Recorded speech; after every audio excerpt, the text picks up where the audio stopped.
Philippe Vincent Foisy. Cube Radio. Cube Radio. Cube Radio. Cube Radio. En direct à LCN. C'est le moment de rejoindre Philippe Vincent Foisy pour son commentaire. Salut Philippe Vincent. Salut Audrey. Bon, on va parler d'allégations d'ingérence chinoise dans les élections. La pression continue de monter à Ottawa là, pour la tenue d'une enquête publique, entre autres. Et dans ta chronique ce matin, tu dis qu'il ne faut surtout pas tabletter le rapport là, qui a été réalisé. Oui, exactement, parce que dans ce rapport-là, il y a quand même du bon. Hein? C'est sûr que quand on le regardait à première vue hier, on disait, il n'y a pas d'ingérence, il n'y a pas d'ingérence qui ont nuit à l'élection. Tu te dis, OK, mais on s'attendait un peu à ce résultat-là.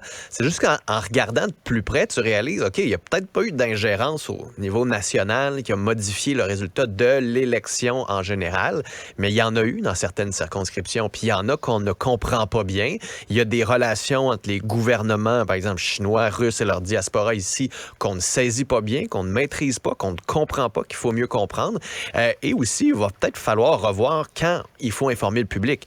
Parce qu'on se dit en ce moment, s'il y a une diaspora, s'il y a un groupe, s'il y a une communauté, s'il y a une circonscription où il y a de la désinformation, où il y a des tentatives d'ingérence, on ne peut pas informer ces gens-là parce que ça ne rencontre pas le seuil qui est que l'élection générale est en train d'être bousillée ou est en train d'être compromise.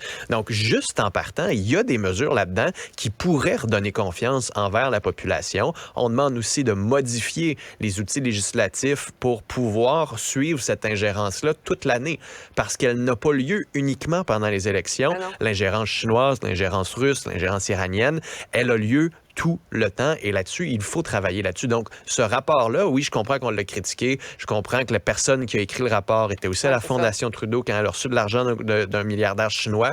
Mais il ne faut pas non plus discréditer le fond de ce rapport-là. Il y a de bonnes mesures là-dedans et l'opposition devrait utiliser ces mesures-là pour mettre encore de la pression sur le gouvernement. Là, ce matin, il va y avoir une autre demande du comité des procédures de la Chambre pour qu'il y ait une enquête public. C'est une possibilité. Il pourrait y avoir, comme dans la commission Rouleau, un juge qui décide d'entendre des témoins publiquement quand ça ne modifie, quand ça n'entre pas en danger envers tout ce qui est renseignement et sécurité publique. Après ça, on est capable de tenir des audiences aussi à huis clos pour entendre certains renseignements plus précis et plus délicats ou un peu plus controversés.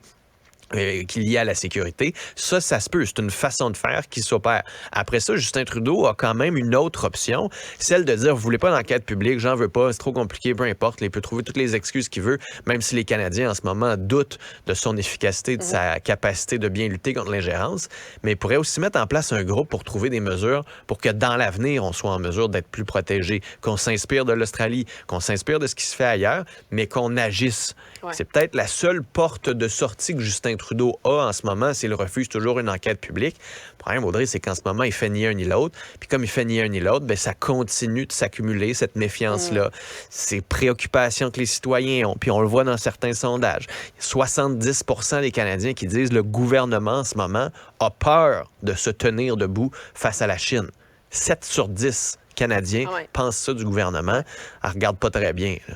Effectivement. Parlons par ailleurs de ces files d'attente à la SAQ. J'ai l'impression de revivre ce que j'avais vécu avec la crise des passeports sur le terrain. Est-ce que c'est un peu ça qu'on revoit, la version 2023? Bien là, il va falloir voir si on est capable de régler le problème rapidement. Hein. Souviens-toi, le lendemain de la mise en place de ce nouveau logiciel, parce qu'on avait suspendu presque tous les services pendant un mois pour mettre en place un nouveau logiciel, le lendemain, tu te dis, bon, ça se peut, c'est la première journée, ça prend du temps à roder. Là, ce qu'on voit, par contre, c'est que les systèmes informatiques ne fonctionnent toujours pas bien, que la ligne téléphonique non plus. On a de la difficulté à rejoindre des gens. Alors, les gens font quoi?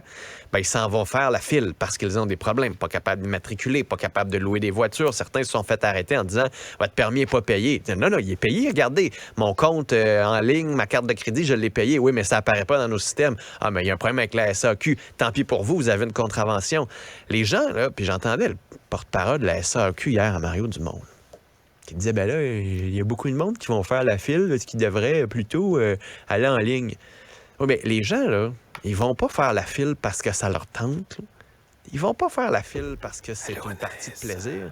Ils vont faire la file parce qu'ils n'ont pas d'autre choix. Ils vont faire la file parce que ça marche pas en ligne puis ça marche pas au téléphone. Fait qu'à un moment donné, la SAQ devrait arrêter de prendre les gens pour des épais, devrait leur donner des outils nécessaires pour pouvoir gérer ça de chez eux. Puis si ça fonctionne pas, c'est leur faute et devraient trouver des solutions en personne pour éviter les longues files d'attente. Parce que là, le problème, tu le sais, on va voir des files d'attente, les gens vont commencer à avoir davantage d'inquiétude, vont se précipiter en file d'attente, puis ça va créer ce sentiment-là, puis cette roue-là qu'on a vu avec Passeport Canada, ça va compliquer encore plus le travail. Alors, sincèrement, ça fait plus d'une semaine, là. Il serait temps qu'ils se réveillent puis qu'ils commencent à se ressaisir du côté de la SAQ. On disait qu'on arriverait à régler le problème ou à tout le moins à rattraper le retard fin avril, ce qui est quand même pas demain matin, c'est dans quelques semaines encore. Donc, 2 mois. Oui, c'est ça. C'est long, 2 mois, là. C'est très long. Ça reste le permis de conduire. Il faudrait au moins que la police soit au courant. Il faudrait que les concessionnaires soient là, qu'on soit capable d'immatriculer. Il faut quand même aider. On nous avait juste dit une interruption d'1 mois. Là. On nous avait pas prédit une interruption de 3 mois, puis 2 mois là-dedans, qui allait être un peu tout croche. Mais faut qu'on communique un petit peu mieux avec la population pour un service aussi important que ça. Merci beaucoup, Philippe Vincent.